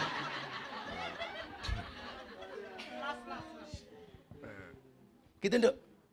Suami seperti itu akan dihisap. Wong itu tanggung jawabnya kok. Coba, kemuliaan seorang laki-laki itu bekerja. Hei wong lanang rungokno kupingmu. Kowe malah njaluk diopeni karo mbak-mbak sarkem. Karepe mangan gratis, ngombe gratis, turu gratis, kelon gratis. Lanangan kok ingah-ingih. Imbas simbis, plonga. Senengane mung cerat. Wa inna nabi Allah Dawud alaihissalam kana yakulu wa yasrabu bi amali yadih. Sesungguhnya Nabi Allah Dawud alaihissalam walaupun dia seorang raja, dia makan dan minum dari hasil karyanya sendiri. Nabi Sulaiman itu kaya raya enggak? Nabi yang paling kaya. Tapi dia kalau mau makan, dia harus bekerja dulu. Enggak mau ngambil uang kerajaan. Makanya ketika dia duduk dengan orang miskin di depan masjid, dia mengatakan apa? Miskinun yujalisu miskinan. Orang miskin duduk dengan orang miskin. Si miskin bertanya, Anda Sulaiman, raja paling kaya, kenapa Anda mengatakan miskin? Saya enggak punya apa-apa, itu uangnya negara. Kalau saya mau makan, saya harus bekerja terlebih dahulu. Saya itu ya, ibu-ibu muda tak kasih tahu. Saya betapa kemudian saya mengidolakan Nabi Sulaiman. Bukan karena dia kaya. Saya harus kaya. Tapi saya ingat, Nabi Sulaiman itu keren. Kalau dikasih besar ditolak, dikasih kecil diterima. Dia dikasih emas sekian ton oleh Ratu Balkis, ditolak. Kan itu suap. Dia pengen menunjukkan kepada Balkis, aku gak kalah kaya sama kamu. Kamu jangan ngasih saya. Begitu dia bawa emas yang dibungkus dengan kado oleh Balkis, ternyata di kerajaan Sulaiman hanya dijadikan kereta penarik kuda. Dinyek karo Sulaiman. Kita itu sama orang kaya, jangan terlalu menjual muka. Makanya mbak-mbak kalau bekerja tolong bawa muka. Supaya di tempat kerja tidak cari muka. Tapi sebaliknya, Nabi Sulaiman itu ketika dikasih hadiah sama semut 1 butir gula diterima. Nabi Sulaiman itu kan bisa ngomong sama hewan, Bu. Lah satu ketika Nabi Sulaiman mau perang, ada lubang semut dengan pasukannya. Minggir, Nabi Sulaiman mau lewat. Nanti kita diinjak-injak. Nabi Sulaiman dengar, kemudian Nabi Sulaiman membelokkan pasukannya. Sehingga semut itu tidak jadi diinjak oleh kudanya Nabi Sulaiman. Dia kemudian chatting sama Nabi Sulaiman, kirim WA, wahai Sulaiman, saya mau terima kasih kepada Anda. Karena kemarin tidak jadi menginjak-injak kami. Dia membawa 1 butir gula, kemudian naik dari kaki ke mulutnya, diberikan kepada mulutnya Nabi Sulaiman. Dikasih peluk. Coba yang besar emas ditolak, 1 biji gula diterima. Maka kalau di pondok, ada jamaah datang itu, kadang-kadang salam tempel. Isinya cuma 50.000, 20.000, itu langsung tak kasih istri saya. Kamu beli bakso, kamu beli makanan, kamu beli beras, pakai uang ini. Kenapa, Bah? Supaya kamu ingat bahwa tumbuhnya darah dan dagingmu ada sumbangsih dari orang miskin. Sehingga apa? Kita tidak sia-sia dengan orang miskin. Kan kita kadang-kadang enggak. Makanya kalau kontrak saya besar, tanya Mas Pulung, semuanya ke yayasan untuk ngurusi anak santri. Tapi kadang-kadang yang kecil-kecil saya terima. Supaya anak-anak saya tahu, istri saya tahu. Kamu tuh jangan sombong sama orang miskin. Toh darah dan dagingmu juga ada sumbangsih dari orang miskin. Lah itu tanggung jawab suami, kerja. Wong lanang kok mau modal. Aku nggak berani. Benar ya? Mudah-mudahan suamimu dengar. Lanang model lopo. Tukar tambah wendo. Lalu sewu. Ayo dengar dari mana? Sini mana? Imbahnya depannya itu.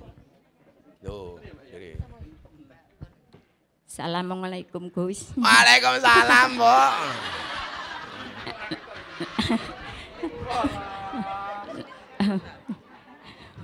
Nama saya Ibu Ponijah dari Kulon Progo. Ibu siapa? Ponijah.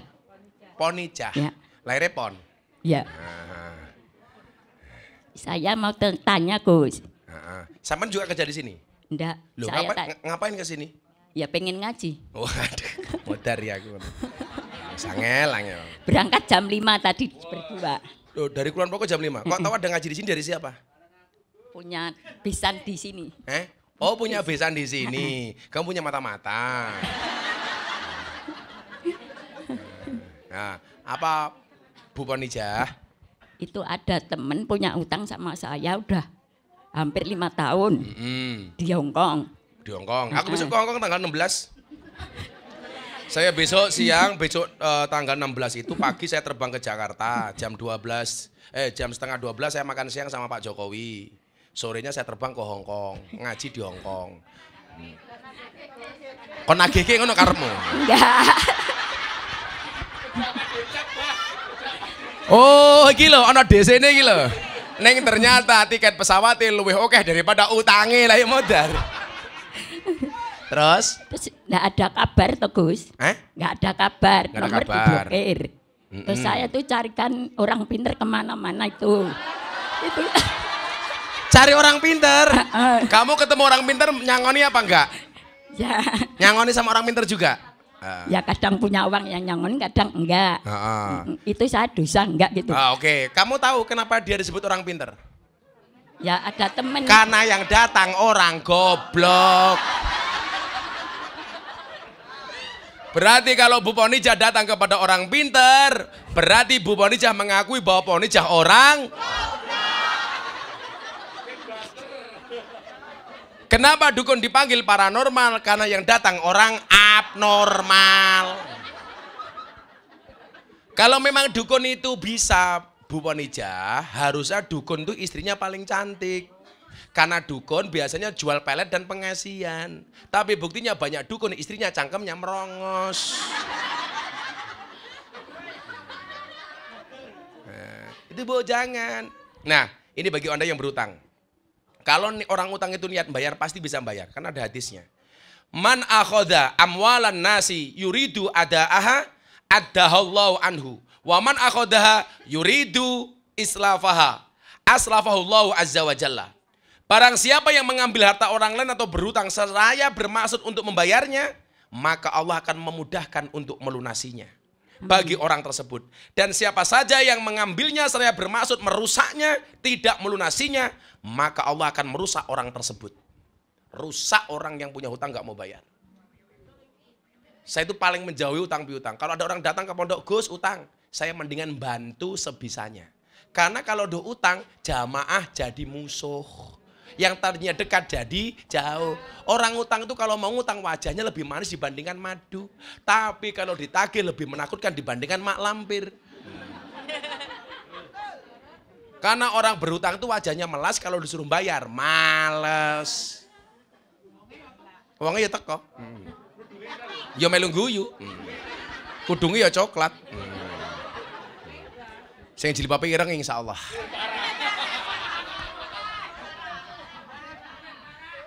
Jadi kalau begitu didoakan saja, ya Allah mudah-mudahan dia ingat dengan utangnya. Kenapa? Ini yang Anda suka berutang ya.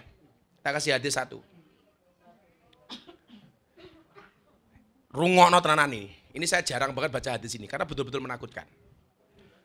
Fiddaini walladzi nafsi Muhammadin biyadihi lau anna rajulan qutila fi sabilillah summa asya summa qutila fi sabilillah summa asa, summa qutila fi sabilillah, summa asya, wa alaihi dainun, ma dakhalal jannah hatta yaktiya anhu, hatta yaktiya dainahu.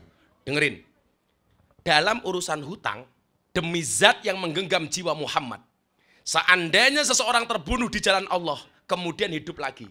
Fisabilillah loh Pak Icap. Ya. Dia mati di jalan Allah. Kemudian hidup lagi.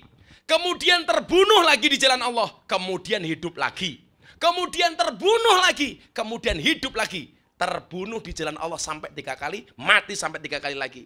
Tetapi ia memiliki tanggungan hutang, maka ia tidak akan masuk surga sampai melunasi hutangnya. Hadis riwayat Ahmad. Hei para penghutang, rungokno kupingmu. Termasuk mas-mas sing ning mburi kuwi, sing tau ninggal KTP ning Sarkem. Ndang jikuen KTP-mu. Malah nganggo jenenge Gus Miftah njaluk kamplemen. Njaluk gratisan. Aku santrine Gus Miftah cangkeme. Begitu ya Bu ya. Ya, ya. Didoakan saja enggak usah kedukun. Berarti saya tetap berdosa ya kemarin. Berdosa. Oh, iya. Nah, tapi karena ngaku ya insya Allah kamu diampuni. Iya, iya. Kamu dari Kulon Progo? Iya. Berapa orang? 1 orang, 2 orang. 2 orang. Naik apa ke sini? Naik motor. Naik motor, tak kasih 500.000.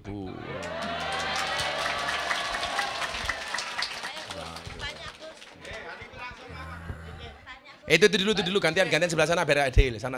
Itu Mbak itu yang pakai masker itu.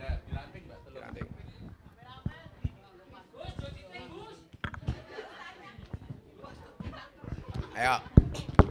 Assalamualaikum warahmatullahi wabarakatuh. Waalaikumsalam warahmatullahi wabarakatuh. Oh ya. Nama saya Dea. Dea. Dia umur berapa dia? 26 tahun, 26 Gus. tahun. Dari mana aslinya dia? Enggak tahu. Oh, Banjar ya. Kalau ngapak-ngapak titik. Apa dia pertanyaannya? Kenapa? Oh, Nduk itu pakai suara itu Nduk biar anak-anak suara-suaranya. Bukan, itu kan pegang dua-duanya pegang. Saya kan bekerja di sini, orang tua tidak tahu ya Gus. Shh. Orang tua tidak tahu. Itu pendapat Gus Miftah gimana ya?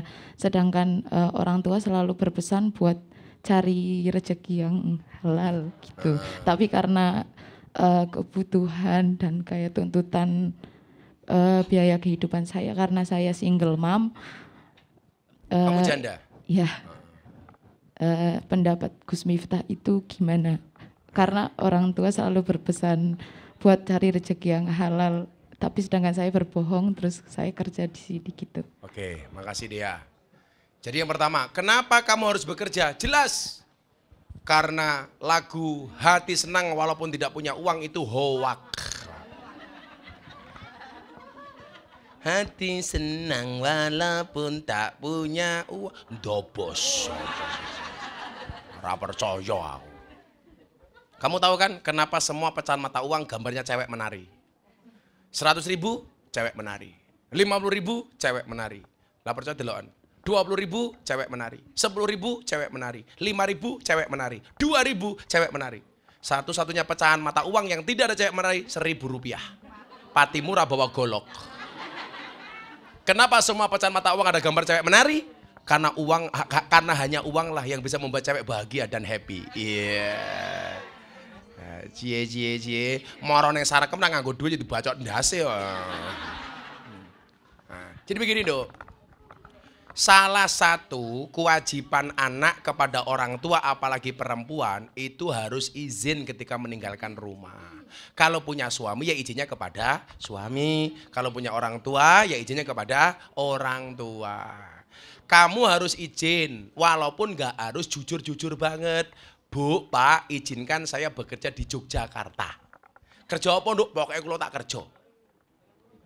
Yolah, jujur banget mesti ra entuk kowe jelas. Bu, saya mau kerja di Jogja. Sebagai apa, Nduk? Penjual kroto. Umpamane. Apa itu kroto? Pakan manuk umpamane. Manuk sapa? Yuda. Nah. Ya enggak harus seperti itu. Atau saya pekerjaannya di puskesmas kok Bu. Apa itu pusat kesenangan mas-mas. Ya tetap izin. Usahakan. Belum telat. Kamu telepon Bu. Doakan ya saya kerja di Jogja. Ya enggak jujur banget toh. Kalau izin tapi maksudnya selalu pesennya kan kayak cari uang yang halal ya. Ya yang kalau gitu-gitu. itu sebenarnya aku nggak perlu jawab. Kamu sudah tahu jawabannya Dea.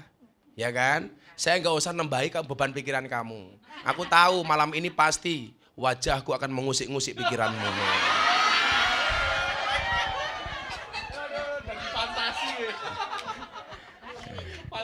Nanti dia akan ngomong sama teman-temannya.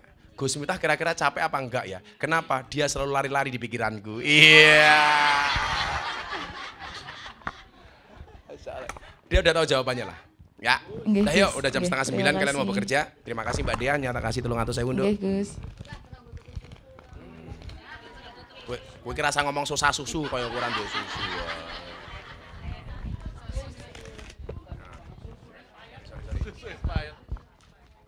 Ya Mbak Dea. Langsung Bu Yatemi rasa kerja Nduk. Wis tutup poin. Terima kasih Mbak-mbak, doakan saya selalu ada waktu untuk Mbak-mbak Sarke. Sehingga kita bisa kajian lagi nggih. Yang penting jenengan doakan saya sehat. Ya, selalu. Apalagi sekarang tambah sibuk. Karena aku jadi kiainya Pak Prabowo. Jadi terus kesana kemari. Oh, Mbak Surip njaluk duit. Ya. Iki njaluk werep, rip mas aku jan Mbak Surip. Tak kasih. Ora kae meri cah kae. Wis tuwa iki meneng wae. Mesake lho wong tuwa. Nya besti. Rezekine. Yang wakaf siapa sih Mbak wakaf? Siapa? Mbak mriki, Mbak mriki. Ini Mbah siapa namanya lah ya aku jenenge? Bu Hajah Pupun mau mewakafkan musolanya itu yang dulu pertama kali saya sholat di Sarkem tahun 2000 itu mau diwakafkan ke Sarkem. Beliau mau mewakafkan asalkan yang menerima saya. Saya terima dan saya izin kepada Mbah Pupun mau saya renovasi. Mau saya ganti plafonnya, mau tak bersihkan dindingnya, mau tak ganti karpetnya. Harapan saya satu, mbak-mbak kalau lagi galau ke masjid, ke musola itu sholat. Bawa mukena yang dikasih sama Gus Miftah. Butuh Quran tak tukokke Quran. Butuh rukuh tak tukokke rukuh. Aku kurang ngopo karo awakmu gitu loh. Ya. Lah kurang sering lah bener itu loh. Lah kurang kali aku suruh nyayangi kamu semuanya. Aku nggak mampu. Iso rungkat aku. Coba Mbah Popon dawuh riyen. Berdiri mawon, Mbah. Oh, lagi loro. Sikile loro. Nggih. Ditubruk sapa yuk? Oh, motor. Sampai ditubur pada icap. Kados pundi? Saya memaafkan mushola untuk sarkem melalui Gus Miftah. Assalamualaikum warahmatullahi wabarakatuh. Musola punya nenek saya mau saya wakafkan ke Gus Miftah. Semoga Fitnah. Fitnah. Semoga Itu ada sertifikatnya, Mbah? Bentuknya apa? Tanahnya itu bentuknya apa? bentuknya tapi sudah dijual sama Abadi, punya punya saya sama yang musola yang belum punya sepertiga. Tapi itu aman ya? Aman, ya. Pak RW, nanti tolong kelengkapan berkasnya dicek ya. Karena itu kan kepemilikannya dalam bentuk letter katanya ya. Nah, nanti letternya dicek, Pak RW ke kelurahan dicek aja. Supaya nanti tak serahkan ketika sudah kita renovasi betul-betul aman ya. Nah, nanti insya Allah tak bersihkan. Mbak-mbaknya nanti tolong dipakai lah. Itu plafonnya mau tak ganti yang bagus, karpetnya mau tak ganti yang halus, temboknya tak benahi. Sehingga nyaman untuk beribadah di sana. Jadi aku nangis karena Gusti Allah, ya Allah, tamu kula dereng bayar ya Allah. Terima kasih Hajah Popon nggih. Mudah-mudahan wakafnya Hajah Popon diterima sama Allah. Menjadi wasilah mendapatkan surganya Allah. Sesuatu jenengan mlebu surga tulung kula digoleki. Tapi sesuk ora ana ning surga wong tua kaya Mbah Popon. Karena semuanya menjadi muda kembali. Umurnya 30 tahun, ayune kaya Siti Zulaiha. Besok, sekarang berapa? 80 subhanallah. Kok ora mati-mati ya Allah. Ih, kamu ngeplaki aku ih. Dongake Gusti Allah panjang umur kaya Mbah Popon nggih. Sampai 80 tahun raiku tetap kaya ngene nggih. Insyaallah. Matur nuwun Bapak nggih. Kula tampi. Nolong nanti Pak RW di foto-foto diukur dikirimkan ke saya. Nah, nanti langsung tak renovasi. Kalau sudah ada langsung ngirim tukang saya. Nggih. Terima kasih. Yuk baca sholawat, doa. Hasbi Rabbi Jalallah ma fi qalbi ghairullah Nur Muhammad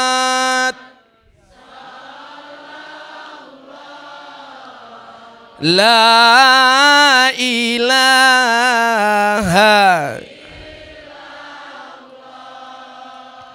Hasbi Rabbi Jalallah ma fi qalbi ghairullah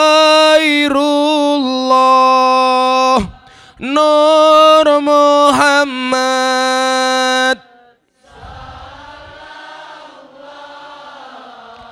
La ilaha illallah Hasbi Rabbi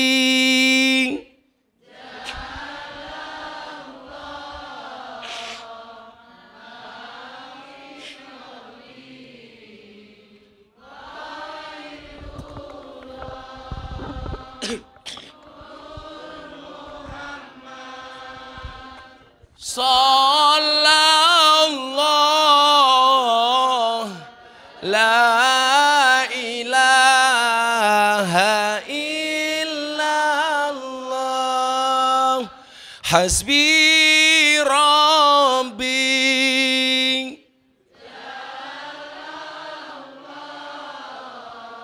Ma fi qalbi ghairullah.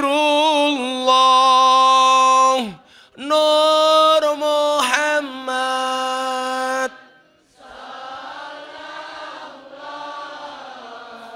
La ilaha illallah. Bismillahirrahmanirrahim. Allahumma salli ala Sayyidina Muhammad wa ala ali Sayyidina Muhammad walhamdulillahi rabbil alamin. Hamdan syakirin, hamdan na'imin, hamdan yafi ni'amahu wa yukafi'u mazidah. Ya Rabbana walakal hamdu kama yanbaghi li jalali wajhikal karim wa adimi sultanik. Ya Allah, ya Rahman, ya Rahim. Terima kasih kami yang tak terhingga ya Allah, atas semua kebaikan-Mu, atas semua karunia-Mu, atas semua anugerah-Mu, atas semua rizki-Mu kepada kami hamba-hamba-Mu ya Allah. Meskipun kami sadar diri ya Allah, semua kebaikan-Mu kami balas dengan kemaksiatan. Anugerah-Mu kami balas dengan perbuatan dosa. Kebaikan-Mu kami balas dengan semua kesalahanku. Perkenankan kami malam hari ini ya Allah, di saat kami berkumpul di satu majelis yang mulia ini ya Allah, perkenankan kami hamba-hamba-Mu menengadahkan kedua tangan kami, mengkhusyukkan hati dan pikiran kami untuk bermunajat kepadamu ya Allah.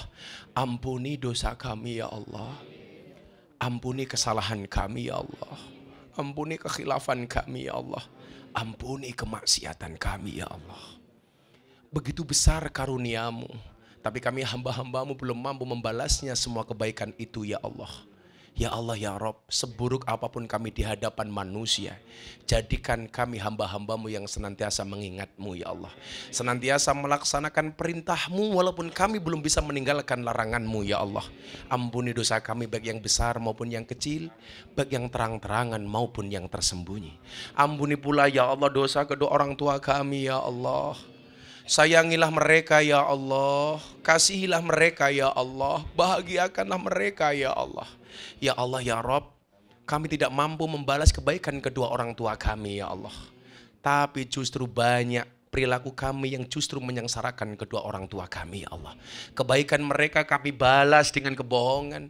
Kebaikan mereka ya Allah kami balas dengan kemaksiatan. Ya Allah ya Rabb, jadikanlah kami hamba-hamba-Mu yang Kau takdirkan bisa membahagiakan kedua orang tua kami. Jadikanlah kami anak-anaknya ya Allah yang bisa menuntun langkah mereka ya Allah, langkah kaki mereka ya Allah untuk menuju ke rumah-Mu ziarah Makkah Madinah ya Allah. Ya Allah ya Rabb, panjangkanlah umur kedua orang tua kami ya Allah. Sayangilah mereka ya Allah, kasihilah mereka ya Allah. Ya Allah ya Rabb, tunjukkan kepada kami bahwa yang benar itu benar. Dan Engkau memberikan kekuatan kepada kami untuk melaksanakan kebaikan itu ya Allah. Tunjukkan kepada kami bahwa yang salah itu salah ya Allah. Dan Kau berikan kekuatan kepada kami untuk meninggalkan kesalahan itu ya Allah. Ya Allah ya Rabb, di tengah-tengah kemaksiatan yang kami lakukan, di tengah-tengah perbuatan dosa yang kami lakukan, jangan pernah Engkau tutup pintu hidayah-Mu dari hati kami ya Allah.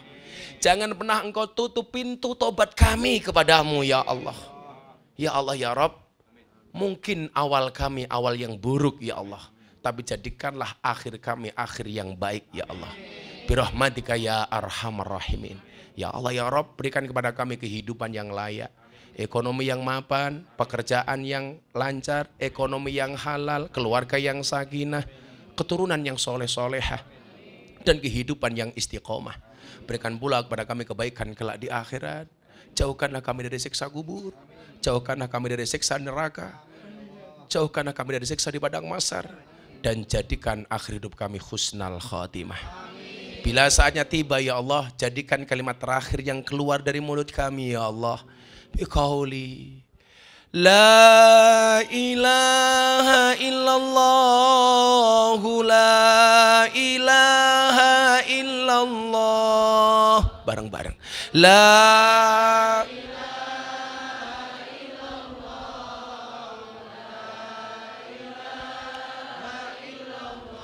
La ilaha illallah, la ilaha illallah.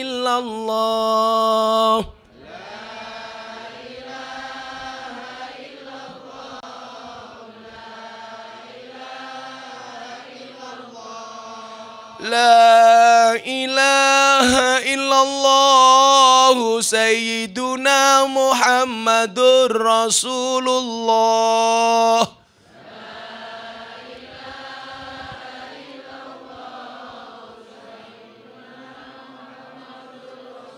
Waqtim lana minka bil khair wa ya khairan nasirina birahmatika ya arhamar rahimin.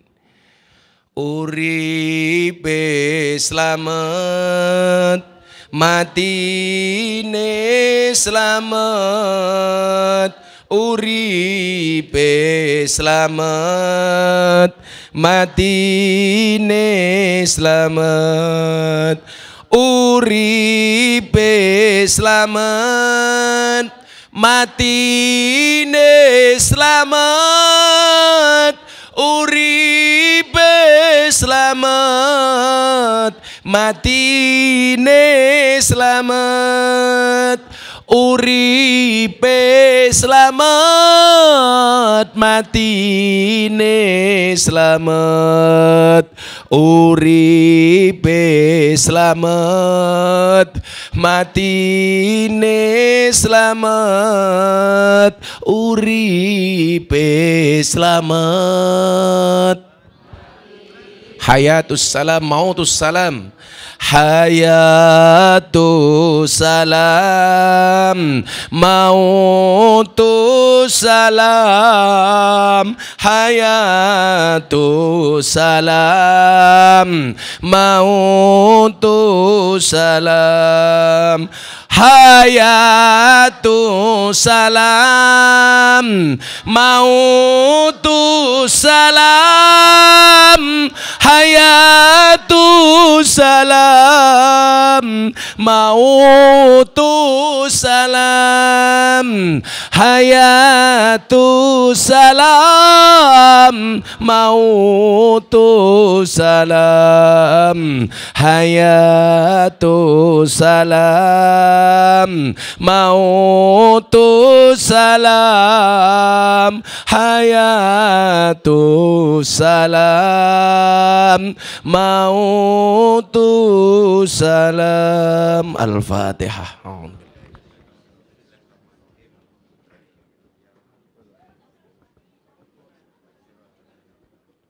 Subhanakallahumma bihamdika asyhadu an la ilaha illa anta astaghfiruka wa atubu ilaik. Walhamdulillahirabbil alamin. Itu konsumsinya dari Ibu-ibu Mutia, silakan dibagi nih sebelum pulang. Mbak-mbaknya dikasih nasi itu. Terima kasih Ibu-ibu, Mbak-mbak. Mudah-mudahan rezekinya lancar. Amin. Dibagi nasinya, dibagi. Terima kasih. Assalamualaikum warahmatullahi wabarakatuh. Matur nuwun Bu.